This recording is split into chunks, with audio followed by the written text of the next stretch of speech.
Yesu asifiwe wapendwa katika Kristo. Tunashukuru Mungu kwa neema hii ametupa kufika kwa muda kama na huu.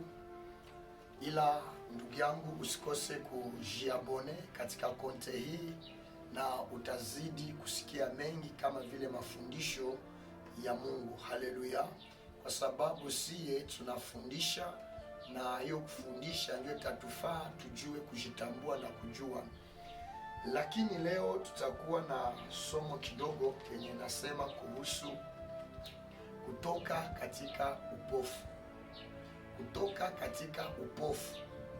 Na kama ninasema kutoka katika upofu, inaomaanisha ya kwamba kumbe kuna watu wanaoishi na ni wavipofu. Kuna watu wanaishi na wanafungwa. Na mtu mwenye anafungwa ama mtu mwenye anayejikuta anatamani afanye hiki, anatamani afanye hiki, lakini binashindikana, huyo mtu ana upofu. Na somo letu taitosha katika kitabu cha Mathayo 20 mstari wake wa 29 ama na 9. Haleluya. Na hayo itakuwa msaada sana.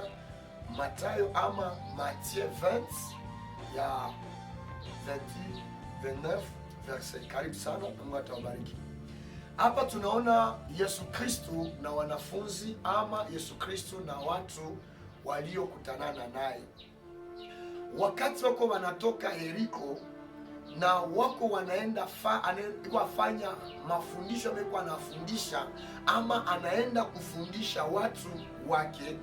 Aseme pale mbele kulikuwa watu wanaoitwa vipofu. Na wakati waliposikia Yesu Kristo wa Nazareti, wakaona ya kwamba kuona hatuoni, lakini kusikia wakasikia. Na hiyo kusikia iliwapatia kujitambua. Wakasema purke tuponye, tufunguliwe upofu, yanabidi kwanja tuambie Bwana atusamehe. Ndo hapo walipaza sauti wakasema, e mwana wa Daudi, e mwana wa Daudi, uturehemu. Haleluya. Hawakuita e mwana wa Daudi utuponye, hawakuita e mwana wa Daudi utufungue ama ututoshe upofu katika macho.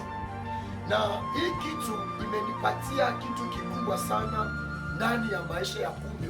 Tukitaka tufunguliwe na Mungu, tukitaka tuone miujiza ama mkono wa Mungu, yanabidi tuambie Mungu atusamehe. Ndani ya rehema kuna baraka, ndani ya rehema kuna nguvu, ndani ya rehema kuna ushuhuda, ndani ya rehema kuna kila kitu. Na watu walitamani kuzuiza hizi sauti za kulalamika, e Bwana ndio nirehemu, lakini ile kitu kiligusa Yesu. Kumbe hapa ninaona haiko pesa tu, haiko sadaka tu ndio zinazofanya Mungu akusikie.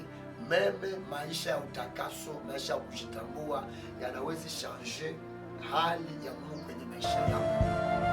Mungu akuponye na Mungu akutende muujiza na kuendelea kwa pamoja nasi na kitu ila sikiliza na ujitambue. Kila leo yatakuwa baraka kwa Mungu alifunguliwa, Mungu waliona. Nataka na wewe maisha unayaishi ya upofu, maisha unayaishi ya